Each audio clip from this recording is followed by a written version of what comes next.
মানুষের কত ধরনের শখই না থাকে, বিখ্যাত ব্যক্তিত্বদের অটোগ্রাফ সংগ্রহ করে রাখাটা তেমনি একটি।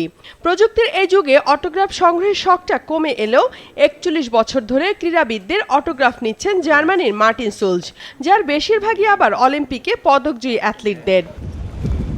প্যারিসের পথে পথে হেঁটে এবারও সংগ্রহ করছেন স্বর্ণজয়ী অ্যাথলিটদের অটোগ্রাফ। এরই মধ্যে হাঁটা প্রতিযোগিতায় স্বর্ণজয়ী চীনের ইয়াং জিয়াও, গুয়েতেমালার স্বর্ণজয়ী শুটার আদ্রিয়ানা রুয়ানোর অটোগ্রাফ নিয়েছেন তিনি। এই কাজটি যখন শুরু করেন তখন সুলজের বয়স মাত্র ৯ বছর। দীর্ঘদিনে তার সংগ্রহশালা রয়েছে ক্রীড়াবিদদের ৮০,০০০ অটোগ্রাফ। বিভিন্ন ধরনের পণ্য ও পোশাকেও অটোগ্রাফ নিয়েছেন তিনি। অটোগ্রাফের পাশাপাশি সুলজের সংগ্রহশালায় আছে ক্রীড়াবিদদের জয় করা পদক, গয়না ও পোশাক, রয়েছে মাস্কট, এমনকি অলিম্পিক মশালও। জার্মানির একটি স্কুলে ট্রায়াথলনের কোচ হিসাবে কাজ করেন তিনি।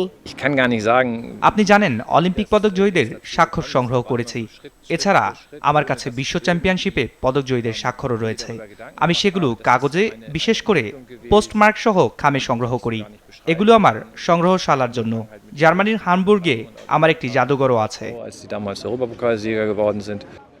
সুলজ তার এই অটোগ্রাফ সংগ্রহের কাজ শুরু করেন কোনো পরিকল্পনা ছাড়াই। ১৯৮৩ সালে গ্রিসের এথেন্সে ইউরোপিয়ান কাপের ফাইনালে তার প্রিয় দল জার্মানির হামবুর্গ এসবি শিরোপা জয় করে। জয়ী দলের সবার অটোগ্রাফ নিয়ে রাখেন বালক সুলজ। আমি গুয়েতেমালার স্বর্ণজয়ী শুটারের খেলা দেখার পর দিন তাকে খুঁজে বের করি। আমি যে সব সময় বড় তারকাদের খুঁজি তা নয়, জনপ্রিয় নয় এমন অ্যাথলিটদেরও অটোগ্রাফ নিয়ে থাকি। সুলজের বয়স এখন ৫০ বছর। জার্মানির অনেক সংগ্রাহকেরই বয়স ৮০ বছরের বেশি, যারা এখনও অটোগ্রাফ সংগ্রহের কাজ করছেন নিয়মিত।